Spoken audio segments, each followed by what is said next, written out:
I'd say though, in my experience so far, playing a disturbed human is more difficult. But there were parts of playing a witch that were difficult. I think I said yesterday, the having to have blood pour out of your nose and ears and then chant and scream. And it's when you see those scenes where we're like yelling and there's a lot going on, it's actually like silent in the room. And so that was a little difficult to be intense and scream, chant, I think. So that aspect of it, that's my answer. Pour son expérience, c'était très difficile de jouer un humain mais qui va pas bien, qui est dérangé. Mais en tant que sorcière, ce qui était difficile, c'est que c'était très intense physiquement. Il y avait beaucoup de cris, beaucoup de sang parfois dans son visage. Et donc ça pouvait être compliqué de gérer tout ça, surtout quand on a une pièce entière de personnes silencieuses qui vous regardent crier, gémir et faire des trucs de sorcière. I have a question. Did you have to make up the chants, or was it all written? Oh no, she memorized the sheer volume of I have a story made up words that she had to memorize. It was insane. So the chants, well, when we started the show, the chants were actually real. They researched like real spells. Yes. And I confirmed with Karina that is true, that real New Orleans witches called production and said you're playing with fire and you need to change it up. And so then we started using different, like mixing up Latin and Nordic and different things. And then I memorized them, which was, sorry, do you want to catch it? Donc on lui demandait est-ce que ces cris, ces incantations de sorcières, ils étaient réels, inspirés de quelque chose qu'on lui avait vraiment écrit de manière très précise, ou est-ce que c'est quelque chose qu'elle a fait elle-même un peu au feeling. Et donc elle disait que c'était un peu un mélange de ça, c'est-à-dire qu'il y avait eu des recherches qui avaient été faites sur les incantations de différents types de sorcières, donc des sorcières de la Nouvelle-Orléans, des sorcières nordiques, quand elles jouent avec le feu, etc. Donc c'était un mélange de plusieurs types de sorcières et elle a dû jouer ça. En fait, les vraies sorcières de la Nouvelle-Orléans les ont appelées. Ils ont appelé en disant fais attention. Ils ont dit ne jouez pas. Ah, pardon, oui. Ils ont dit en fait, les sorcières de la Nouvelle-Orléans ont appelé la production disant ne jouez pas avec le feu, vous utilisez des vraies incantations. Donc c'est pour ça. Donc ils ont dit attention quoi. Utilisez des trucs faux, sinon il va se passer quelque chose. So the real witches of New Orleans called the production to tell them that not to play with fire because it was gonna be a disaster. And we would memorize them, which was really difficult. People thought I would do it in planes and hotels and just like constantly be saying these random, well not random, but these difficult words, and I'm sure people thought I was possessed.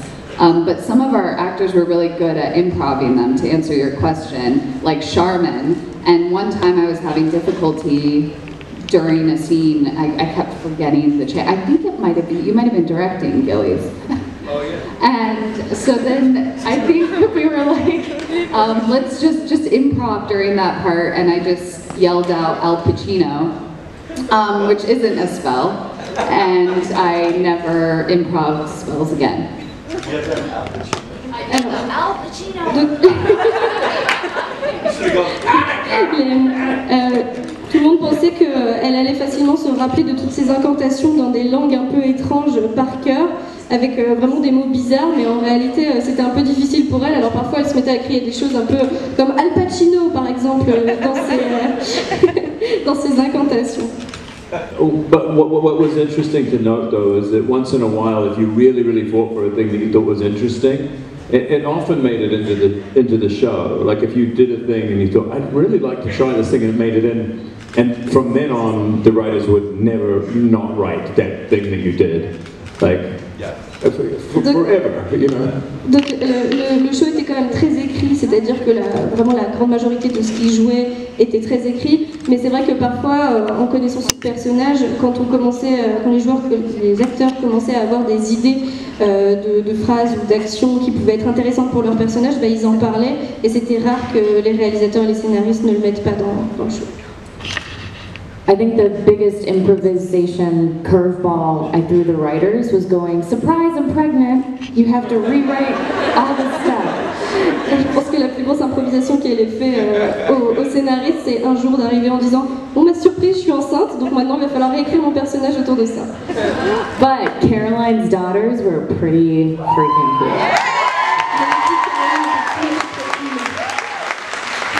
Thanks very much for that. Merci. Ils ont jamais travaillé autour de ça quand il était enceinte, ils ont jamais... When he was pregnant, no, they did nothing of it.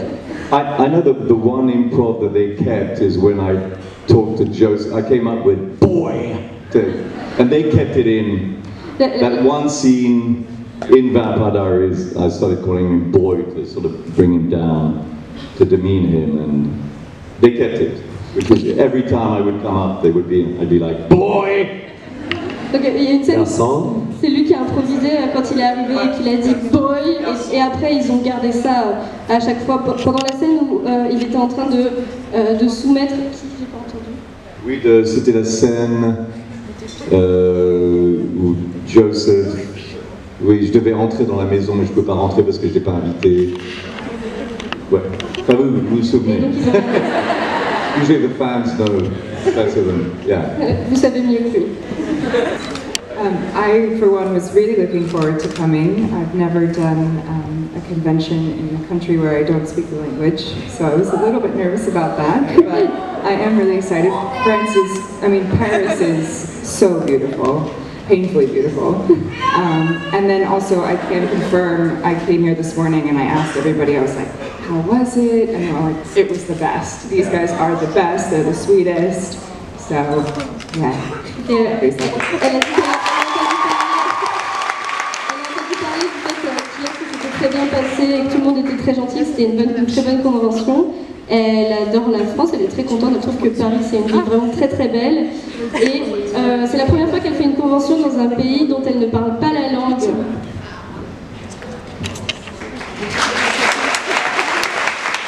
I had the privilege of spending the entire week here leading up to the event this weekend, so I got all my French down. I'm not going to impress you guys with it today, probably the next time I come back, but it was really nice to kind of just like get acclimated and spend a week running around Paris and seeing the sights and talking to people, and then yeah, everybody said, I thought, you know, it's hard to go to a foreign country and interact with everybody and try to be funny.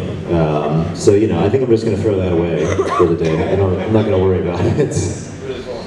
Donc, il disait qu'il a eu la chance, l'opportunité de pouvoir passer la semaine entière finalement à Paris en France. Et donc c'était super parce qu'il a pu visiter des endroits très jolis, rencontrer des personnes. Il a pu travailler son français, mais il ne va pas pouvoir vous impressionner cette fois-ci avec, peut-être la prochaine fois.